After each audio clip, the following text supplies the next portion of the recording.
Кийинки сөз Коколов Эрлан Калчаровичке берилет. Саламатсызбы, Алмаз Ахманжанович. Мен суроом бул баягы тонировка боюнча. Тонировканын баасын түшүрүш керек. 80 миң сом деген бул өтө кымбат.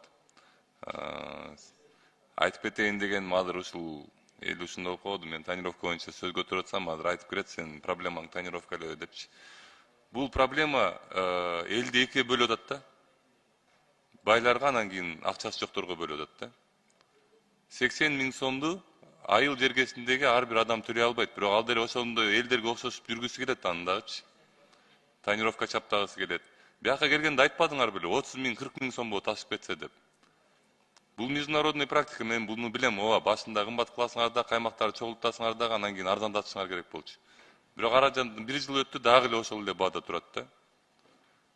Мен бул проблеманы акчанын проблемасы деп эсептебейм, бирок өлкөнүн проблемасы деп эсептейм. Бул элдерди экиге бөлүп атат бул проблемачы.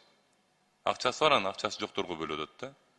Ошол себептен ушул суроону карап чыгасыңар деп ишенем мен силерге. И тонировканын баасын түшүрүш керек. Элди экиге бөлгөнгө болбойт. Особенно ушундай немелер менен, элдерге көрүнө турган наглядный примерлер менен элди экиге бөлбөшүбүз керек. Рахмат.